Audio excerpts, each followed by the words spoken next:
We're not here to compare ourselves to others. We're not here to put people on pedestals of pits.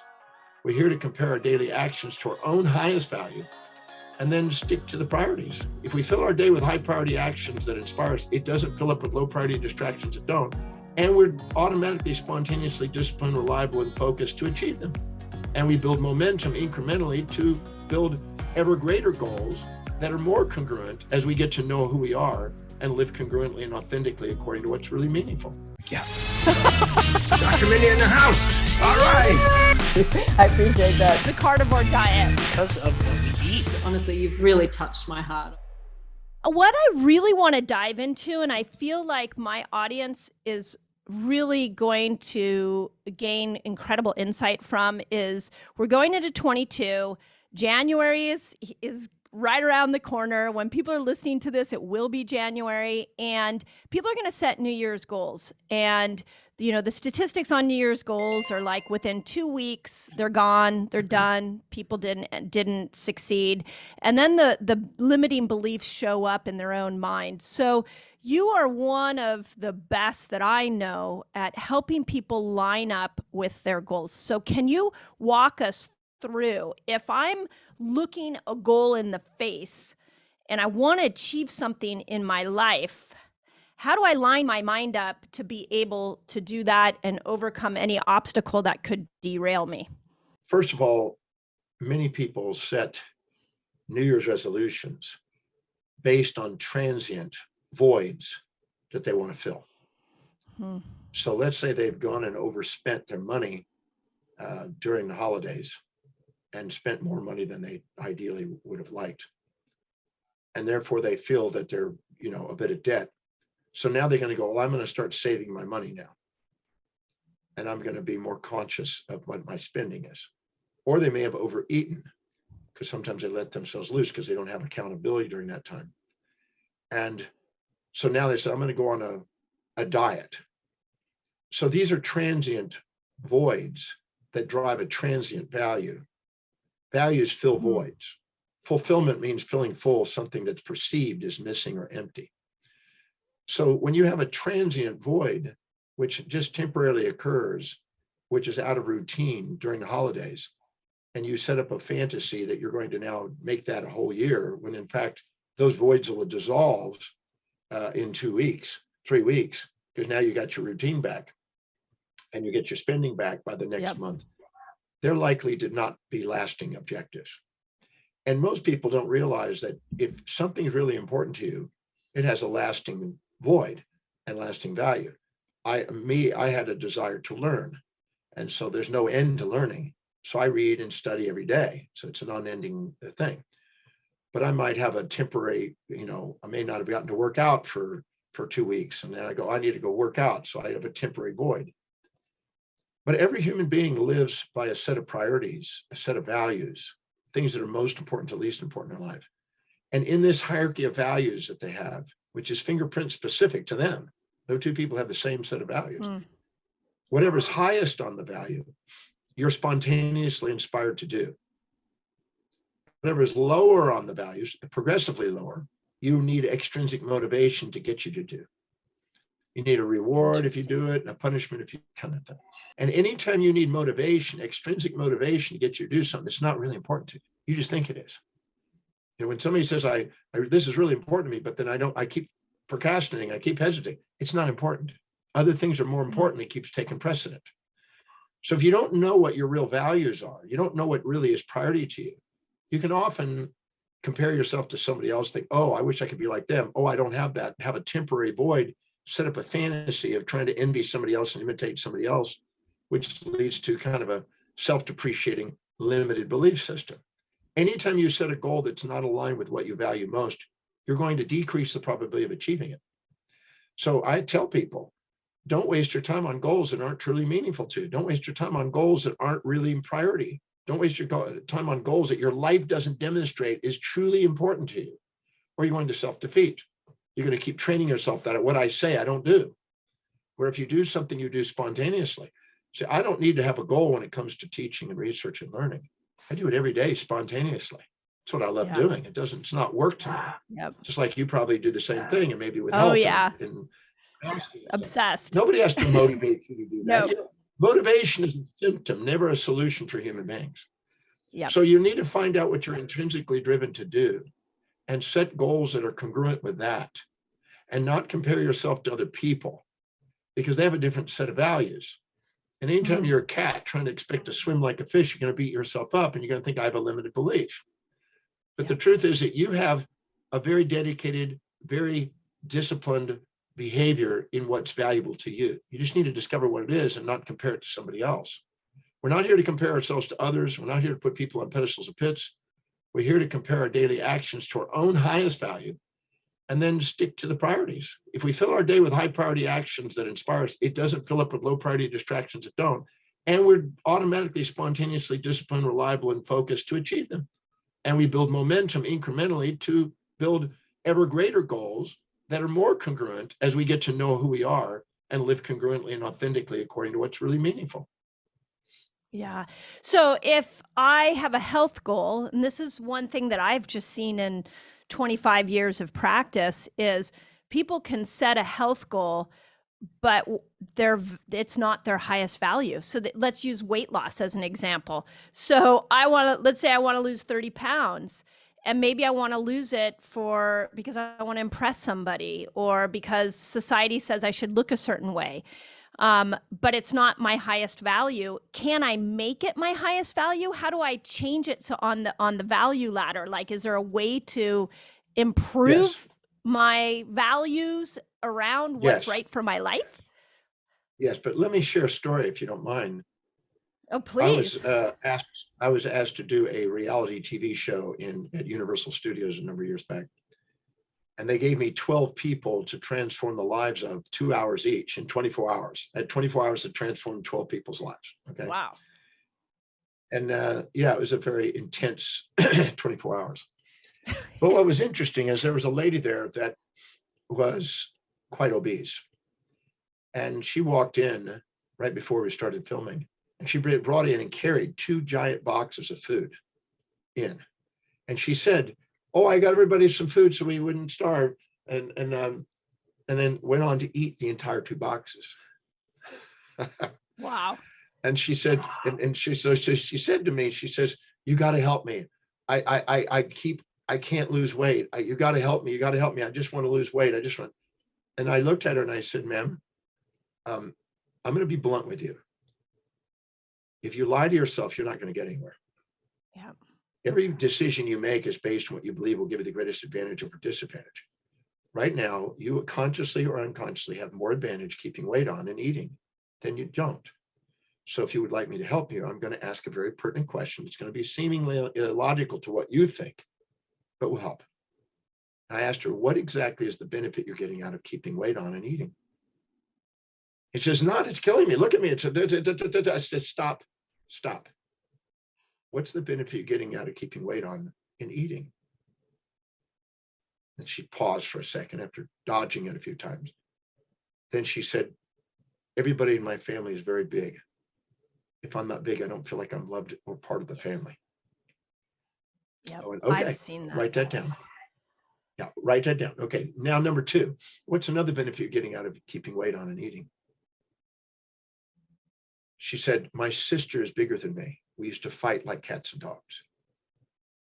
I swore I would never be smaller than her because she couldn't push me around." And she cried. I said, "Great, write that down. Now go, it's another benefit."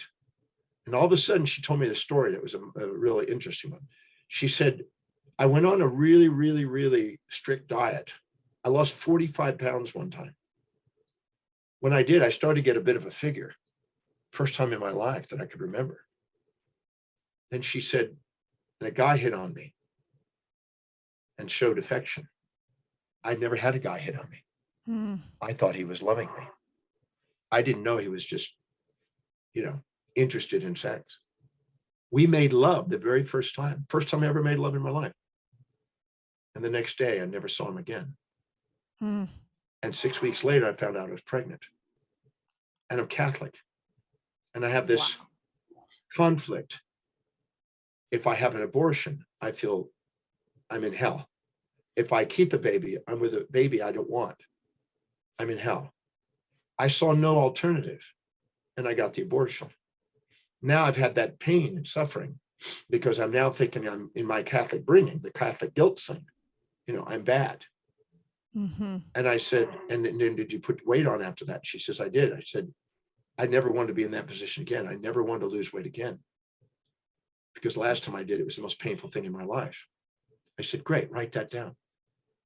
Then she said, I'm in television, and you see me from my breast up, and my breasts are voluptuous, and my hair is thick, and my skin is smooth. If I lose weight, they sag. And all of a sudden, I don't look as skin, my skin doesn't look as good. And I went through this process of going through the benefit. And all of a sudden I realized, wow, this lady really has more unconscious motives to achieve and keep the weight on than she does in taking it off. So what we did is we had her go home that night and write down 75 benefits that she was getting for keeping her weight on.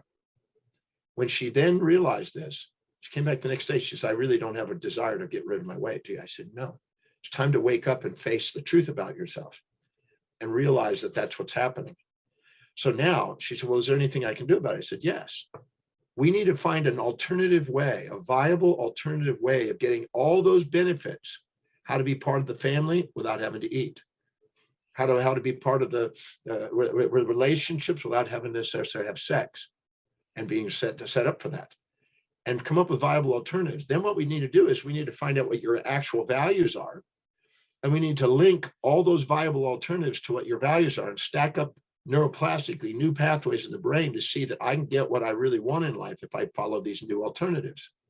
Because you found one thing, eating, to solve all those problems, to prevent all those pains.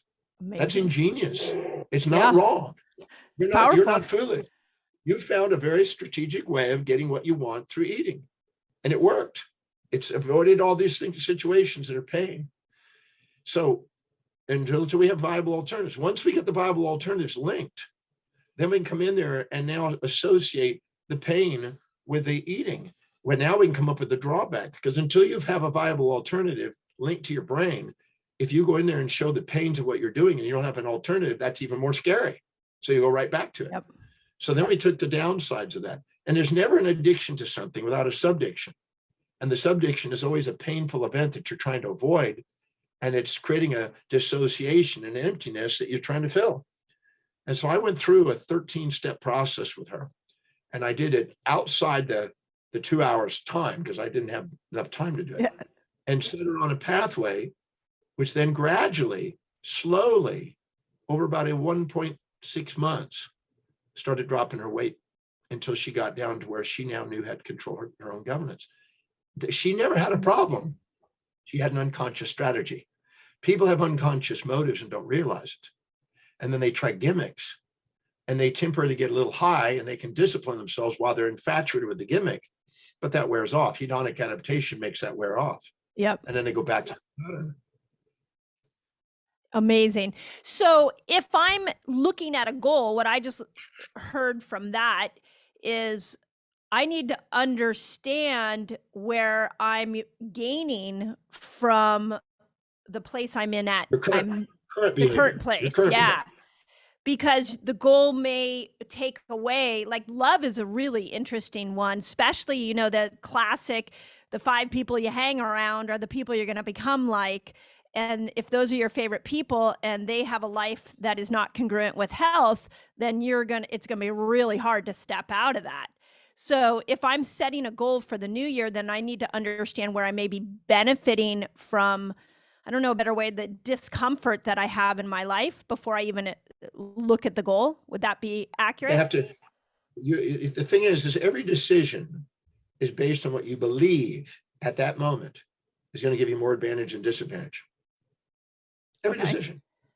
So your brain is a probability processing, decision-making system. And it's based on subconsciously stored baggage that you've had in the past. Anything that you thought was painful, you have an instinct to avoid. Anything you think is pleasurable, you have an impulse towards. So anything that's been associated with pain or pleasure is stored in the subconscious mind. And now if you want to make a change in your behavior, you're now confronted with all that subconscious stuff. So unless you can come up with more advantages of doing the actions that lead to weight reduction, and the advantages of that are greater than the disadvantages, and any pain that might surface in the process of doing it, all of a sudden I'll lose my loved ones. As long as there's more pain than pleasure doing that, if those pains are still more than the pleasures and advantage you're getting, you're still going to resist. Yeah. So you got to identify all the resistances you have, write them all down, and find out how doing this new action is going to assist you in those areas and your highest current values. And it's a science, and it works, but it takes effort. And most people don't want to do the effort. They want a quick fix. They want to blame. They want to blame the diet, or they want to blame this, or they want to blame, I can't eat. I have people that say I can't eat bread. I can eat 10 slices a day. I don't gain weight. It's not the bread. It's the associations you've made in your mind. It's the associations. And so if you have an association, if I do this, this is going to happen, you're going to prevent yourself from doing it. So you need to stack up all the action steps that are proven to be effective. What are the advantages of doing that? And how are they going to help you fulfill your highest value? And if something comes up that you're afraid is going to occur, how is that going to help you fulfill your highest value? So you reduce the anxiety. Now you can navigate through that methodically, very carefully. And you have to take up what's the next anxiety that could come up if all of a sudden you gain weight or lose weight. I had this one woman, she was an Irish woman. She was from San Diego area. She was a lawyer. She finished her law degree, or she was becoming a lawyer. She finished her law degree. She started going to practice, and she started getting clients. And every male client, just about every one of them, bailed out on her. So I said, she came to me, she said, I keep losing clients. I said, go ask go call them and find out why. And they said, you're attractive. My wife refused to let me have you as a lawyer. She goes, whoa, what an insight. So she gained weight, shortened her hair, frumped herself out, put on glasses, picked up the clients. But now she's gained weight to keep herself less threatening. I said, wait a minute now. There's an alternative, a viable alternative. What's that? Refuse to see the client unless the spouse is there, and make sure the wife is there, and become friends with the wife. So they're backing you up and supporting the objective. She goes, I can't believe I didn't see that. So she immediately started to make sure, before I can do this, I have to make sure I'm working with a family team if you're married, or if you have a girlfriend. I want to make sure we're working as a team, because I don't want them undermining us halfway through our project and put all this work in there and then not getting it, and I have to charge you for it. So she started doing that. And once she became friends with the women were making sure the men were following through, because they like telling the men what to do. And then and what happened was she didn't losing clients. She dropped weight immediately, let her hair grow out and let herself get sexy, and didn't have any anxiety. Women are thinking, oh, she's using her sexuality to win for my husband. She knows how to manipulate that judge. Amazing. So, something that resonates in that story for me, and something I've heard that you said before, and I am definitely don't have this mastered in any way, shape, or form, is that when I set a goal, and I see this with other people, I only see the upside of it. So I don't see the downside of it, nor do I really want to look at the downside of it. But you, over the years and just listening to you, I hear you say over and over again, you got to look at the downside. You got to know where that downside is. But sometimes you don't know until you're in the action of the goal, or, in the process, you're not even really fully aware of all the downsides. So the question I have is, one, how would we know what the downsides are? And two, what if you're along your journey and you've got like a fitness goal or a health goal and you're doing well, and then all of a sudden a downside appears? How do you deal with it in that moment? Okay, that's a really great question, and I love tackling that one. All right, there's a difference between a fantasy and an objective. A fantasy is an assumption that there's going to be more advantages than disadvantages. And that's how you make decisions to avoid or seek. But in fact, in life, there's always an advantage and a disadvantage, no matter what you do. So we have the fantasy we're going to get one side without the other, and we make a decision impulsively. The Stoics had a thing called meditating on the evils to anticipate what could go wrong in advance. You can't go to Mars. You can't launch a spacecraft into space without, they're about to launch the Webb Observatory, okay? When they put the James Webb Observatory out in space, they hired 13 organizations to find every possible thing that could go wrong with every engineer so they could prevent a multi-billion-dollar fiasco. Interesting. That they make sure that every engineering system has counted for that as much as possible. You don't go somewhere without taking in with foresight. See, we either live in hindsight and we go after an impulse, and then we find out the challenges, which are distressful because we weren't prepared, and we have a fantasy. Now the pain of the opposite and the challenges are distasteful. If you sit down and anticipate what could be an obstacle, what could challenges, and as you think of those and solve them in advance and prepare for them and find, if this happened, how do I use it to my advantage? And how will it help me get my goal? If you do, then when they do happen, you're not distressful. You just go plan B. And you're now transforming a fantasy of one-sidedness. A fantasy is a positive without a negative. An objective is something that has both sides. Let me use an analogy of dating somebody. You meet this girl or this guy, and the first night you go, whoa, this is amazing. And you actually live in the fantasy, a survival, subjective bias fantasy that this is going to have a positive without a negative, a gain without a loss, pleasure without pain, peace without war, nice without mean, kind without cruel, that kind of thing. Yeah. And the first few weeks, it seems like it's going to last. But then after 3 months, you find out, now you start to discover the peccadillos and the challenges that you face with this person. They start to drive you nuts, and they start to challenge you. They start to give you, these other things. And now all of a sudden you're starting to withdraw from the infatuation and starting to resent them not living up to your fantasy. And you didn't anticipate them up front, and you didn't ask questions. So you allowed yourself to get enamored with this fantasy and eventually come back into the center. And hopefully, after resenting a few of those things, you still sustain it and you keep the relationship going. And eventually realize the person you really love has both sides. There's always something you can like and dislike that's support and challenge, because maximum growth and development occur at the border of support and challenge. That's been shown in chaos theory, and biological theory, and ecological. You need both. So to expect a one-sided world is fantasy, but yet people do it. But actually in long term, you find out that the person has things you like and dislike. You can't even like yourself all the time. Yeah. You're going to like and Well dislike said. yourself. You can't. It's delusional to think you're going to do that. So what happens is a goal is no different. A true objective, by the word objectivity in philosophy means neutral. A true objective isn't positive without negative. It's you're anticipating the reality of what you're going to do. You're preparing in advance with foresight, and you're thinking, strategically planning, what is it that could come with this, and how do I solve it in advance so I'm prepared? So now it's not distressful, it's eustressful. So when you're pursuing challenges that you're inspired by, that have meaning to you, you have eustress, not distress. And you have a change in the cytokines and all the pro-inflammatory and anti-inflammatories. They come into balance. So your body prepared. You're not distressed, you're eustressed.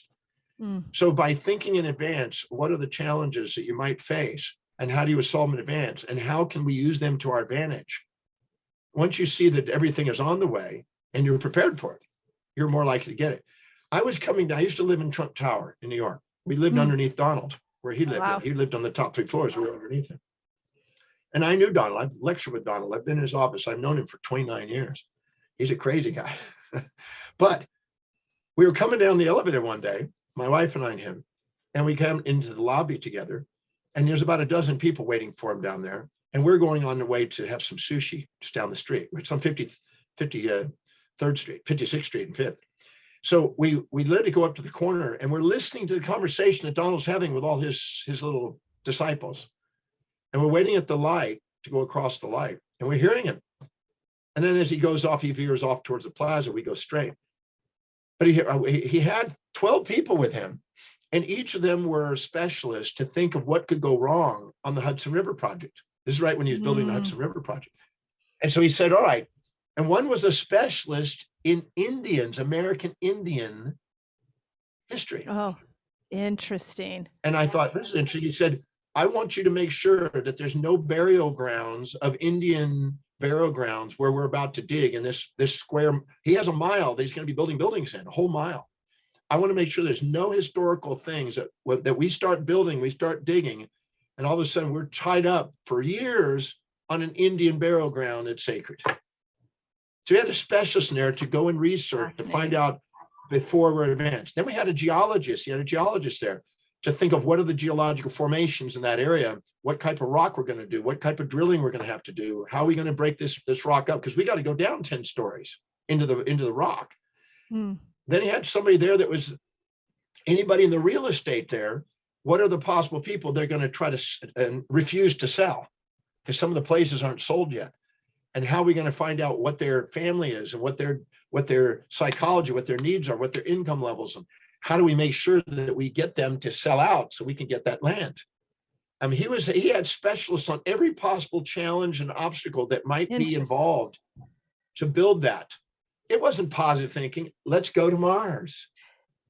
Elon Musk had to have probably 40 explosions costing billions of dollars with SpaceX in order to make it to build his company. And now he's having some more problems right now. He has to think in advance with engineers of what could happen and prepare for that, or otherwise he's never going to get it off the ground. So the Stoics said to premeditate on the evils allows you to reduce the anxieties and allows you to prepare more effectively with foresight instead of hindsight. And most people impulsively react. Then afterwards they have hindsight. Oh God, I can't believe this. I didn't see this coming. And boy, they're not prepared. And they're distressful because they're wanting to hold on to their fantasy with a dopamine fix.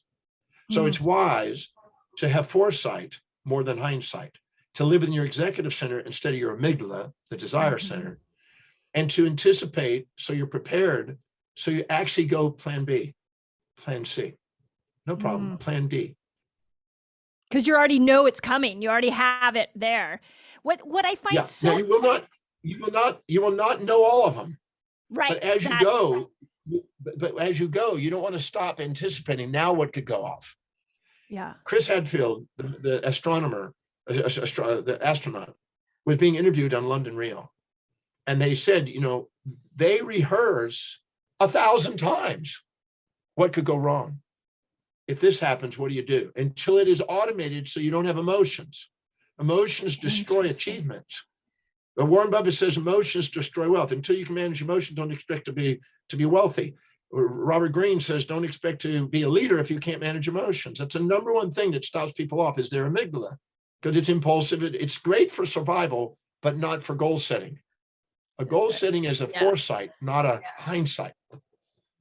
So the thing that catches me is the way I always understood law of attraction, and you really launched your career, I think, as far as I know, from The Secret, and is that you always got to think the right thought. You got to think the positive thought and not think the negative thought. So when my amygdala kicks in and is like, hey, don't do that because you did that once before, and this, and this happened, my prefrontal cortex says, no, law of attraction, don't listen to the amygdala. Make sure that you are thinking about what you want, not what you don't want. So how do we wrestle that? Okay, that's a very good question. First of all, I just want to debunk the idea that thinking positive is the only way to do it. Can I share a story about that? Please. I first got introduced to this. I was doing 350 speeches a year before I got The Secret. The Secret's just the last 15. I'm sure. Yes. So The Secret helped me, but it wasn't where I started. But first of all, back when I was 28 years old, I had for 10 years, from age 18 to 28, attempted to be a positive thinker. I read every book that was on self-help. I mean, there wasn't anyone out there that I'm aware of anyway in the self-help industry, that I hadn't read those books. And no matter what I did, I still had positive and negative. I had positive times and I had negative times. I had positive thoughts and negative thoughts towards myself and other people. And when I was really honest with myself, I'm going, you know what? I still have negative thoughts. I'm doing this now for a decade. And I met, I met Earl Nightingale and his brother. I met W. Clement Stone. I met, positive thinking, Norman Vincent Peale. I actually met these guys. I met Zig Ziglar. I met Brian Tracy. I met all the people that were supposedly positive thinking people. I can tell you with absolute fact, none of these people are positive. They're human beings with both sides. They're positive and negative. I had cases of every one of those people demonstrating their negativities and angers and frustrations. And there is no such thing as a positive person. There's a human being. And when their values are supported, they can be nice. If values are challenged, they can be mean. I'm not a positive person. I'm a human being. And I think that needs to be clear. Now, when you set a goal that is aligned with your highest values, you're more objective. And when you're more objective, you're anticipating both sides. And so your goal is realistically set. And whenever you're in your highest value, your blood glucose and oxygen goes into the forebrain. And the pulmonary nucleus of the thalamus filters all your sensory information. It's the highest end of the reticular activating system. It filters it before it goes in the corona radiata into the telencephalon and cortex. It filters all the sensory information so you can literally select with an attention bias information that helps you get your goal. If you set a goal that's aligned with your highest value. But your expectation is not one-sided positive. Your expectation is grounded. I expect to have my challenges. I'm prepared for them. And I see the opportunities and I'm not reacting to it. I'm not in avoidance mechanism in the amygdala. The amygdala always wants to avoid pain and seek pleasure. The objective center, the prefrontal cortex, embraces pain and pleasure in the pursuit of a purpose. It's teleological. It's the one that goes after an objective.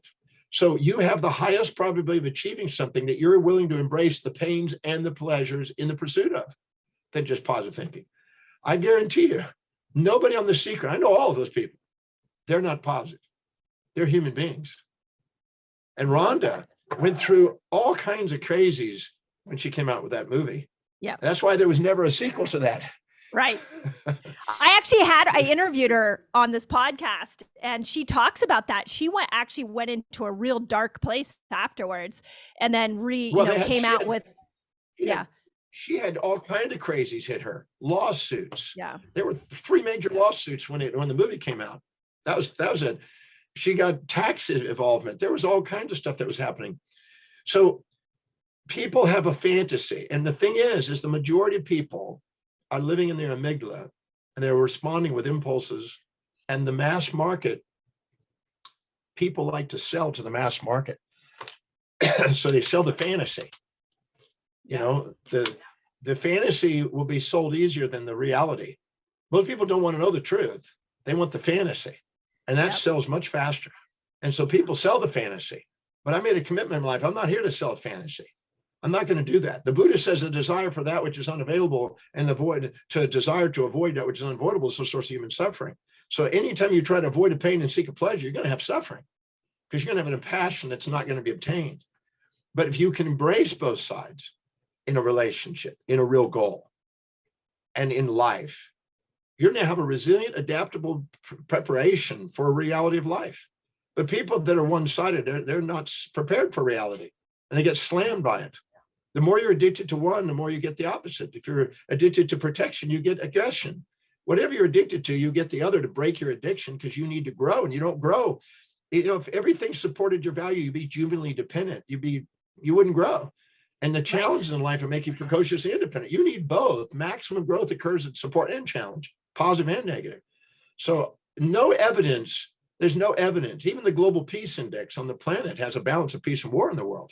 And every year it shows that data. But people live in a fantasy and they want the fantasy. They'll buy the fantasy and people will sell them the fantasy. And people in the self-help industry will sell the fantasy and make a fortune off it. Yep. Even though people then suffer. And then they blame themselves thinking there's something wrong with them because they're not getting the one-sided world again. Yeah. Please, everybody who's listening out there, you don't need to get rid of any part of yourself to love yourself. Embrace both sides of yourself. Yeah. Oh, I love that. I love that.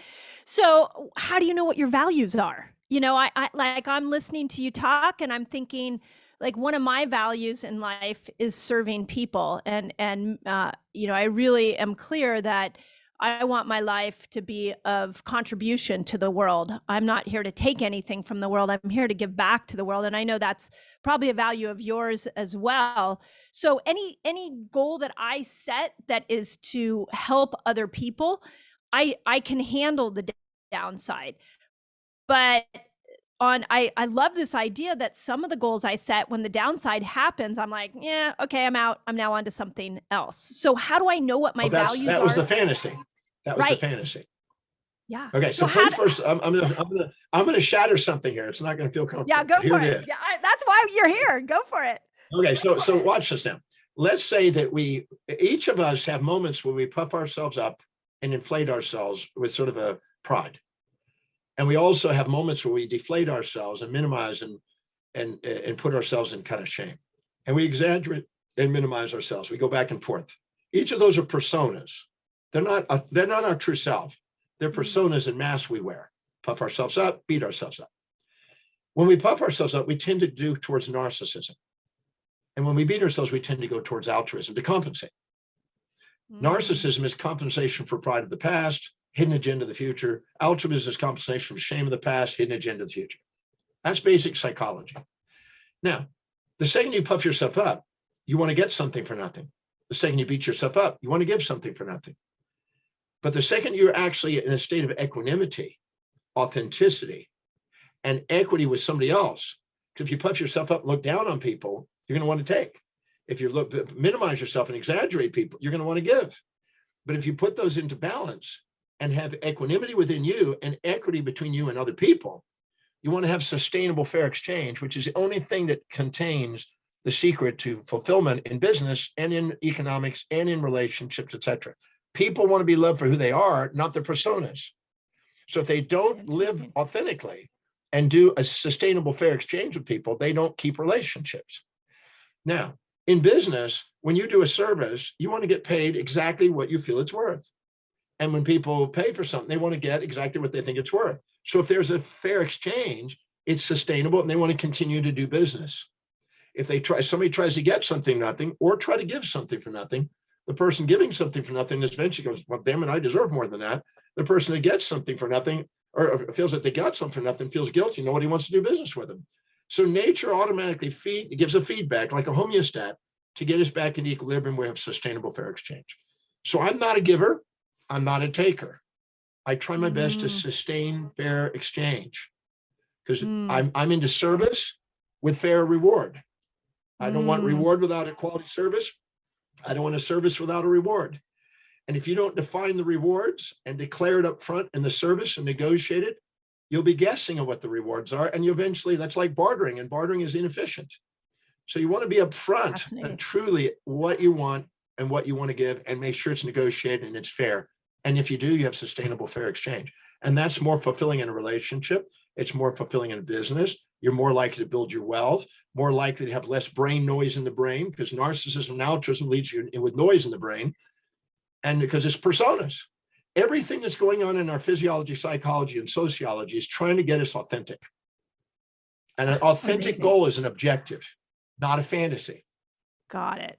Oh, amazing. So I've heard you say before that when you're going along in life and there's like you're having a great, I think specifically the story I heard you say is if you have a great day, get ready because the opposite side is going to be coming. I heard this years ago from you that the opposite is going to show up for you, that we're always on this polarity. And recently I was doing some research on dopamine.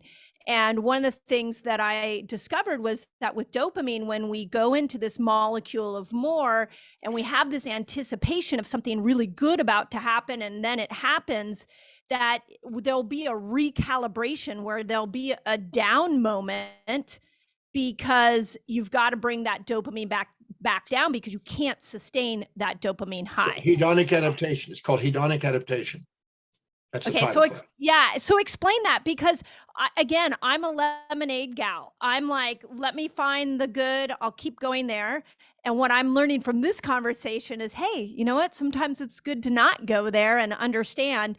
But what do I do when I have a good day? Do I go, oh no, I may be in for something? So it's not causal. It's not if I'm feeling good, I then will later feel something bad. It's not that. That's causal.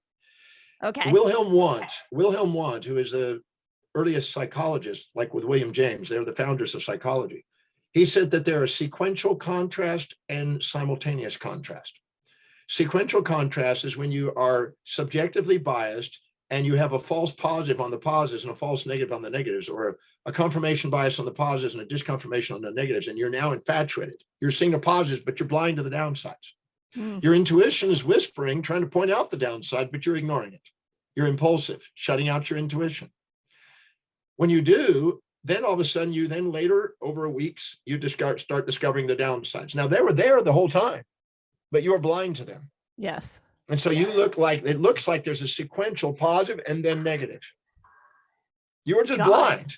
See, whenever you're unconscious and you're blind, your intuition is trying to point out the unconscious to make you fully conscious. But your impulse is overriding your intuition. And so your impulse to, I got to have that, is a subjective bias survival mechanism that was designed to be able to capture prey and to get the adrenaline running to get that prey that you want to eat, or to avoid that predator that you want to get away from. So those are automatically setting up a subjective bias as a survival mechanism to skew and distort reality. So we end up thinking there's one-sided worlds. And that's why people sell in that area, because most people function from that. So that's why fantasies sell more than objectives. But intelligent people know that. Porphyry in the 3rd century, Neoplatonic philosopher, warned against that. He said the intelligent people know not to go after one-sided things, but the unintelligent are always vulnerable to the fantasies of the afterlife, the heaven in the afterlife, and the hell if you don't, and all that punishment reward mentality. Kohlberg on a moral development showed that the lowest level of moral development is punishment reward mentalities. And then you finally go to a individual subordination to individual authorities, mothers, fathers, preachers, teachers, subordination to collective authorities, mores, traditions, and conventions, and eventually transcendence, where you finally realize that none of those moral hypocrisies are where life is. Those are all just traps of the amygdala. So most people are trapped in that amygdala and trying to avoid something like that instead of seeing both sides. So the wise individual says, I'm infatuated. That's a sign I'm blind to the downside. What are the downsides to this? I was at the Ritz Hotel with my wife many years ago. And we were there, and Boris Becker and his girlfriend was there, and the Prince and Princess of Japan was there. There was only 6 of us in the restaurant, my wife and I. And you couldn't not hear the Prince and Princess. They just got married. They came over to France to go on their honeymoon. And they had a 500-page document. And this seems so unromantic to most people who are ignorant and want the fantasy. But they had a 500-page document in front of them at the dinner table. And he was turning the pages and asking her questions and writing notes. And she was turning the pages and asking questions. And they're getting to know each other. What about this situation? How do you handle this? Something, and getting to know each other. So they didn't let just their amygdala and their emotions run their passions. They allowed their mission and reason along with the passions to mix. And I watched that. And Becker was infatuated. He was enamored with this African girl. And that was short-lived. They're still together, and now they're the emperor. So this is 30 years ago almost. So I saw that they used their executive function to develop a long-term relationship and to learn how to communicate what they valued in each other's values.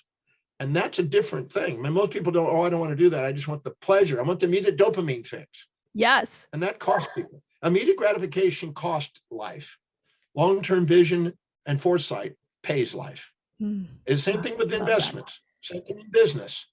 Seneca said, the great Roman poet, he says, you measure an individual by their most distant ends. How big a space and time horizons do they live in? If it's immediate gratification, they're not going places. And they're going to be impulsive. And they're going to be run extrinsically by the outside world like prey and predator. But the person that has a long-term vision, they're the ones that live intrinsically. And they create their world instead of react to their world. They're designers, not duty people. Amazing. Okay, what do we do when we hit the goal and like you're striving for something, you hit that moment, you've gone through the ups and downs of it. We see this with health all the time, and then you take your eye off of it and all of a sudden you slip back. The second you think you're successful, you're on your way down. Success, the perception of success is a depurposing feedback. And the perception of failure is a repurposing feedback system. And that's why dopamine and the amygdala the idea of searching for success and avoiding failure is a dopamine response, not an executive center. Executive center is a man on a mission or a woman on a mission. A mission is missing the ions. Passion is passing from one ion to the next. Passion means to suffer. I tell people that you go and study the etymology. It comes from the etymology of pati and passio, which means to suffer. So people don't realize that their amygdala is a source of suffering because you're striving for that which is unavailable, a positive without a negative, and you're trying to avoid that which is a thing. Imagine a magnet. I give you a magnet, and it's positive, negative. And I said, all right, I'm going to get only the positive pole of the magnet. Well, you'd be spending the rest of your life looking for a positive pole of a magnet without the negative pole. You can't do it. Find it. Yeah. James Clerk Maxwell got to know, he developed his 4 partial differential equations to try to defend that and show that you can't get positive without negative. Part of it. But people live in the fantasy they do. So that when people live in a fantasy, they end up with nightmares.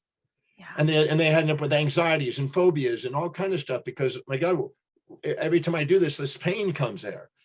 But when they actually realize that life has 2 sides and embraces those 2 sides and prepares for them and sets a real objective, they don't have any angst about it because they've already thought that, and I see it and I see how it's going to serve me and it's on the way and I have a realistic expectation. Imagine if I was dating you, I don't know, we were dating and I said, I have an expectation. You always be nice, never mean, always kind, never cruel, always positive, always peaceful, never wrathful, always generous, never stingy. I'd be angry and aggressive. I'd be blaming you and betraying you. Feel betrayed. I'd be criticizing and challenging you, despair and depression, a desire to exit and escape, and I'd be frustrated and futile. I mean, I would have the ABCDs of negativity on you in seconds because I have a complete delusion about who you're going to be. Yep. And if I expect you to live in my values instead of your own, I'd also have a delusion. And that's what people do. They live in a delusion all the time, and then they wonder why their life sucks. Yeah, mind blowing. And you actually are giving me so much insight as I watch people step into fasting because they see these incredible results that people get, but they don't realize that there can be some downsides to getting there. So you actually gave me a higher perspective in how we can support and help people through the process of fasting. So, and you have your own fasting. I just want you to tell a little bit of what you told me before we got on about fasting, because you have gone through many years of going into some deep fasts. And I'm kind of curious in those deep fasts, if you had any spiritual insight, what the process was like, what you were searching for. Well, my original pursuit of fasting came because I had strychnine cyanide poisoning as a teenager. And Paul Bragg, who I had the opportunity to meet, who wrote the book, The Miracle of Fasting, and who had started and encouraged, health food stores across America and helped Jack LaLanne and Steve Jobs and many other people inspire their lives. He inspired me one night. And I learned from him about the fasting. And he told me, he said that, if you have strychnine and cyanide poisoning, if you fast, it's stored in the fat tissue. So if you reduce the fat tissue and have autophagia and detoxification from the liver and the kidney and the skin and things, you could remove those contents by fasting. So I started fasting. I first fasted on a 3-day fast, just water, distilled water. That's what he told me. It seemed to go very smooth. I even surfed the whole time. Amazing. Didn't miss a day of surfing. I had plenty of energy. I still had muscle mass, no problem. So I started to do fasting. I left Hawaii. I hitchhiked back to Texas. I started to try to go back to school. And I started doing fasting. I went to Wharton and I went into the library there and I found the memoirs and my experiments with truth by Gandhi. And because I knew he had fasted. Yeah. And so I thought, okay, I'm going to study everything about this man. And I got an exercise from him of writing down everything that you eat and drink during the day. What are your psychological and physiological symptoms and any insights you got? And I started doing that every day. And I started to fast. And I noticed that I had strychnine symptoms, which are cramps and contractions and spasms, kind of like a Joe Cocker thing. And I noticed that as I fasted, they started coming down, just started coming down. And it's okay, I had more governance. I noticed that my sensory awareness was more acute. I noticed my presence when I was reading was more absorbing. I noticed, and I started reading anybody that had anything to do with fasting, I started reading about it. anything to do with that. And I found some were spiritual people doing it, gurus, and some of them were experimenters and scientists. I everything and anything I could get my hands on, I devoured it, whatever I could find. There wasn't an internet in those days. Yeah. And I found Shelton, and I found, lots of people that were done fasting. And I did a long fast. I did a 35-day fast. And I did it under the supervision of one of the biologists at the school. And I actually jogged during that time and outran the track team. I outran the track team. Yep. They beat me at the beginning. They had muscle mass, and they beat me, just left me in the dark on the takeoff. But after 8 miles, they petered out, and I was like a perpetual motion machine, and I was just getting going, and I was drinking water and not even sweating hardly. So I beat them on the long haul. They beat me on the short haul. And then I realized, wow, that's interesting. And I don't even have muscle mass. And I I went on 35-day fast. And by the time I was done, I was not losing any weight. It was stabilizing. My metabolism stabilized. And I thought, that's interesting. And I had moments of crisis, blood sugar drops. And then I realized how to breathe. And I did these little exercises on breathing. And I noticed that I would recalibrate the pH. And all of a sudden I was back on the track again. And so I would do periodic fasts. And out of 1 year, I did literally only ate 100 days. It was mainly grapes and things. And people thought, well, you're going to die like that. I had this other doctor said, you're going to die. And he died on the day he thought I was going to die, which I thought was interesting. He had a premonition of his own death. But then I started to have, the symptoms started to go pretty well gone. And so I started going back and eating vegetables, and I started adding nuts, and I started adding, a little bit of dairy and some yogurt. And I started putting myself back into a more moderate diet. And then I just did periodic fast after that. But I'm today, I can hold my hands steady. That wasn't possible when I was 18 years old. And I don't have any spasms today. It's crazy. So that fasting was a very useful tool for me. And today I just periodically fast. I'm not a religious faster, but I do fast periodically. I've done 2 this year. And I did one about 4 months ago, maybe, for just 3 days. And sometimes I'll do a 3-day fast. And it helps autophagia. It helps you center yourself. It's great for meditation. It's great for reading. I find it a very, very valuable tool. But it's not necessarily, it doesn't necessarily help your libido. I can't say it helps my libido. It's not a libido enhancer. I didn't find myself passionate. I wasn't passionate by that. No. I was more missioned. I was a missionary, not a passionary. Yes. And I noticed that was great for my long-term goals. And today, I'm not a passionate guy. I'm an inspired man. I'm very inspired by what I do, but I'm not passionate. I'm not an impulse and instinct guy. Yeah. I think it through. Most of what I do is strategic. Amazing. And then some people don't like that. They think, well, you're anticipating things. I said, I know you like to just impulse and then run your head into a wall. And I like to think things through and keep in the flow. And I have a pretty inspired life. I'm delegated everything other than what's most important to me: teach, research, and write. And I travel full time. So I get to do what I love every single day, serving people in fair exchange. Amazing. So that's fulfillment. And if you don't design your life the way you want, you're going to be in your amygdala. And that's where you're going to be overeating and undereating and overeating and undereating and yo-yoing yourself instead of actually just doing it. There's a thing called the licensing effect. I don't know if you've presented that to people. The licensing effect is an interesting thing to study. If you do something you feel proud of and successful, you automatically give yourself permission to do something you're ashamed of that's unsuccessful. And so if you do something like work out, and you go, okay, now I've worked out. Now I can eat chocolate and drink wine again and overeat. Interesting. And the licensing effect is a homeostat to try to keep us back in center. And the farther you move away from the center, and the more you're doing it to get a pleasure instead of a purpose, the more volatile you become. And I see this very yo-yo syndrome in dieters quite often. The licensing effect. Amazing. I'm going to have to go research that one. Let's finish up with this. So I love your fasting story, by the way, because I think there's so many reasons we can fast, and I resonate with everything you say, and there's so much insight you gain.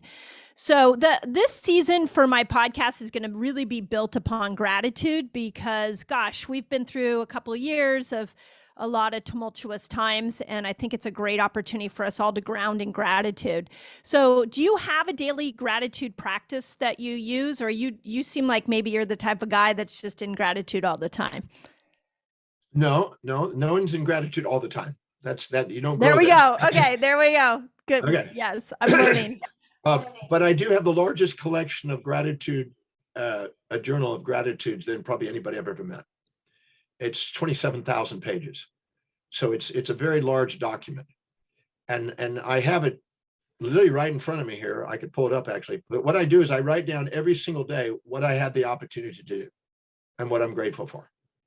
And that may be, in fact, your interview will be on that list. I'll write in there, had the opportunity to be interviewed by someone, so that had the opportunity to do this, writing this article, had the opportunity to write the foreword of this book, had the opportunity to meet with this person, had the opportunity to listen to this lecture, had the opportunity to, yesterday I did whitewater rafting in Costa Rica on a river.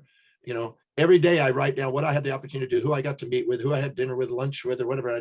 And I document it each day, those gratitudes. I can show you if that's a value. I don't know if you want me. No, it's all good. Like no, I believe you.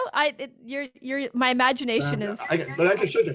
But I do this every day, a little bit every day, and it could be 10 minutes, it could be 20 minutes, 30 minutes even, depending on what I had the opportunity to do. And so I was told I was born on Thanksgiving Day. My birthday was on Thanksgiving last week, so a week ago. So I was told by my mom, if you count your blessings and you're grateful for what you get more to be grateful for. I wrote a book called Count Your Blessings for that, because it was for my mother before she died.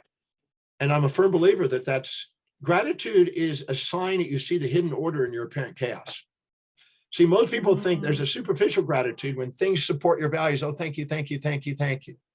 And when things challenge your values, screw you, screw you, screw you, screw you kind of thing. That's not where it's at. When you can actually take the chaos side, when you have the challenge and find out how the challenge serves you and how it's serving your values and how it's breaking your fantasies of one-sidedness and getting you grounded in what's actual, now you have true grace. And true grace is when you actually appreciate the order, the hidden order in the apparent chaos. That's when you actually have grace. And that is the one that opens the heart. And that is the one that opens inspiration and enthusiasm and certainty and presence in life. And that's where the transcendental awareness comes, where you transcend the amygdala's volatilities and you allow yourself to be the angel, not the animal, if you will, the transcendental, not the immanent. Amazing. Well, I could listen to you all day, and it's definitely on my bucket list to attend one of your seminars sometime soon. I've had several of my colleagues that have talked about how transformative you are, and just in the hour conversation here, it's amazing. How do people find you if they love this information, they want to dive into your work? I mean, you're so prolific with all your information.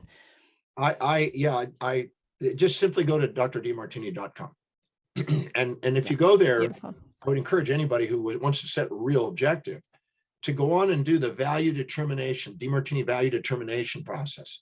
It's free, it's private, and it's a 13 questionnaire. It's 13 questions to ask yourself, help you determine what really is valuable. Because many people say, yeah, I want to be financially independent, but then they keep spending money on consumables that depreciate, and they lie to themselves. Yes, I really want a relationship, but yes, I'm unconsciously making sure I protect myself from the wounds of my past, not really want a relationship. This is basically making you look at what is really important to you. And the first time you do it, I guarantee you're probably going to lie to yourself. You're going to write down what you think it should be, ought to be, supposed to be, got to be, have to be, must, all the imperatives in your life from all the outside authorities and fantasies. But do it again and make sure you do this method until you get a tear of gratitude for you. Look at what's really important. What does your life really demonstrate that's important to you? Not the fantasy, but what your life demonstrates. Because your words mean nothing. Your actions mean everything. What does your life demonstrate truly important to you? By defining that and getting clear on that and setting objectives that align with that, you change your life. Because if you don't fill your day with high priority actions that inspire you, your day is going to fill with low priority distractions that don't. So to get a hold of me, just go to my website, take advantage of it. I've written for 1,530 different magazines around the world. There's magazine articles, there's podcasts, there's newspapers, there's videos, there's YouTubes. You could spend you'd have to believe in reincarnation as a Buddhist or a Hindu in order to just keep up with this. Amazing. So much on there. Yeah. Well, you're definitely going on my gratitude tonight when I go to sleep. So Dr. Demartini, thank you so much. This has just been a personal pleasure. And I know that my listeners are going to be knocked out by what you have to say. So grateful for you. Well, thank you. and how you've shown up in the world. The world is definitely a better place with you in it. So thank you so much. Well, thank you. And thank you for the opportunity to be on your show. Thank you. Anytime you need motivation, extrinsic motivation to get you to do something, it's not really important to you. You just think it is. And when somebody says, this is really important to me, but then I keep procrastinating, I keep hesitating, it's not important. Other things are more important. It keeps taking precedent. Anytime you set a goal that's not aligned with what you value most, you're going to decrease the probability of achieving it.